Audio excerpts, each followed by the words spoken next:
এক বৃদ্ধার ফ্ল্যাট দখল করে রাখার অভিযোগে বরুণ বিশ্বাস নামে নিউ টাউনের এক বিজেপি কর্মীকে গ্রেপ্তার করা হলো। পুলিশ গ্রেপ্তার করে নিয়ে যাওয়ার সময় ধৃতকে লক্ষ্য করে ডিম ছোড়েন এলাকার বাসিন্দারা। মারধর করা হয় অভিযুক্তকে।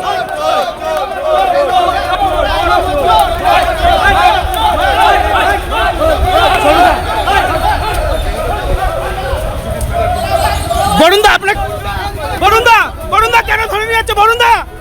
বরুণদা কেন তুলছে? বরুণদা তুলেছে, বরুণদা তুলে। আমি যাবো না, আপনি জোর করে নিয়ে যান।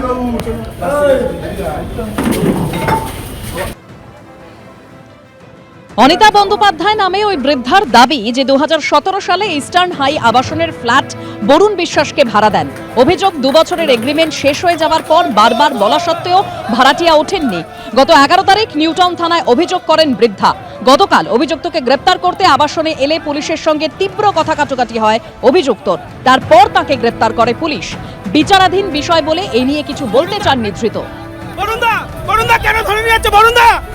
বরুণদা কেন তুলছে? বরুণদা তুলেছে, বরুণদা তুলে। আমি যাবো না, আপনি জোর করে নিয়ে যান।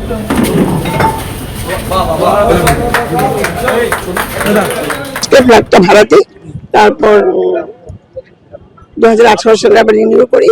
তার 2 বছরের মাথায় ওকে আমি করি, মানে বাড়িটা ছেড়ে দিতে বলি। ঠিক এগ্রিমেন্ট অনুযায়ী 2 মাস আগে করার কথা, আমি 2.5 মাস আগেই ওকে নোটিশ দিয়েছিলাম যে তুমি ছেড়ে দাও। ও বলেছে না, আমি ছাড়বো না। 2019 মার্চ থেকে আজ পর্যন্ত 18,000 টাকা করে, প্রায় 16 লাখ টাকার মতো ভাড়া বাকি।